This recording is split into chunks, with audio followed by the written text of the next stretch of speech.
Monroe, Connecticut. This idyllic New England town is home to a bizarre collection of artifacts that are not for the faint of heart. This is the Warrens' Occult Museum. I would describe this museum as probably the most haunted location, I'd say, on Earth, because the objects that are here are unholy, they're unblessed.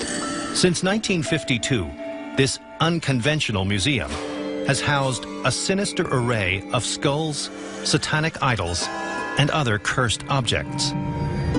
But according to curator Tony Spera, the most diabolical item here is a simple child's doll named Annabelle. The doll, at first glance, looks like any other rag doll.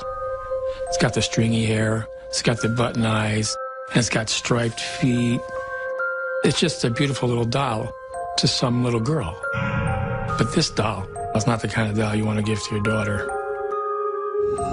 The curators at the Warrens' Occult Museum believe that Annabelle has the power to kill. We believe it's responsible for the death of a young man that came here to the museum. So what is the real story behind this devilish doll named Annabelle? Connecticut, 1970. A nursing student named Donna is celebrating her 28th birthday with her roommate, Angie. To mark the occasion, Donna's mother has sent her a rag doll. But what none of them know is that this is no ordinary doll. Donna keeps the toy on her bed as a reminder of her mother's love. Then, one day, when the girls come home from class, they notice something strange. The doll has moved. And they'd come home and the doll's legs would be crossed, or the arms would be crossed. And they start to get a little suspicious, like, what's going on with this doll?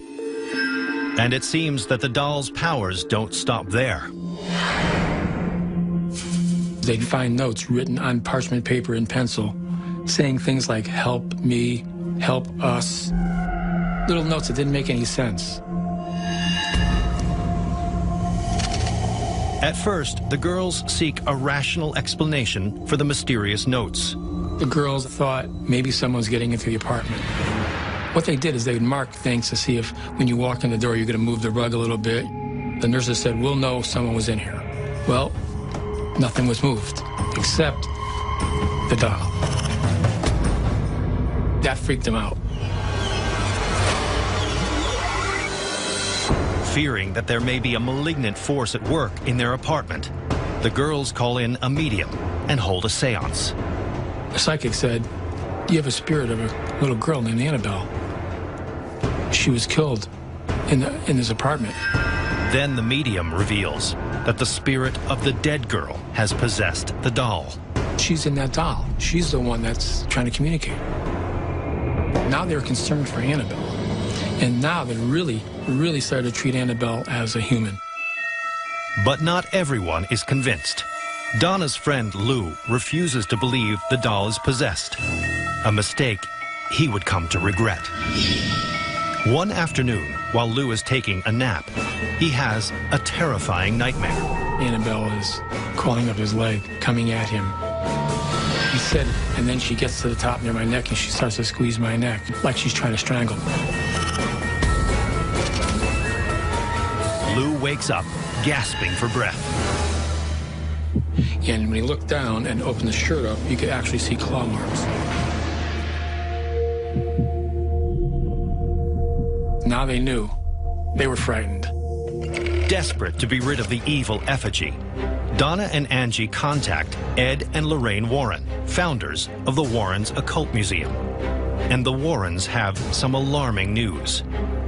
They believe that the spirit lurking within the doll isn't a dead girl, but a demon. I didn't want him to take the doll, and I didn't want to go near it. I didn't want nothing to do with it. But Ed Warren is willing to face down the doll. He agrees to collect Annabelle and bring her back to the museum. The car ride home was terrible. You knew that you were carrying something that was bad, evil. He'd be taking corners, and all of a sudden the car would be jerking, and then it'd start to stall out on him. very uncharacteristic of the car. Finally, he stopped the car. He took a vial of holy water and he sprinkled it on Annabelle in the back seat, and he made the sign of the cross. Ed's actions may have saved their lives. He seemed to calm Annabelle down enough to make it home safely. And for a time, it seems as if the spirit that appeared to inhabit Annabelle has been cast out, until several years later, when one skeptical visitor challenges Annabelle to demonstrate her powers. This young man, he runs up to the case. He says, "This is a bunch of bunk, but I don't believe any of this stuff. If this thing could put slashes on somebody, do something to me right now." Ed was like flabbergasted. He said, "Hey, son, sorry, you have to leave." 3 hours later, this young man was dead. He died instantly when he hit a tree head-on with his motorcycle. Did Annabelle put a curse on the man and cause his death? Of course, there's no way to prove it. The lesson you learn from this story is you do not challenge evil. You do not challenge the demonic. And whether you believe it or not, this chilling tale is enough to persuade visitors to the Warrens Occult Museum to choose their words carefully when in the presence of Annabelle the doll.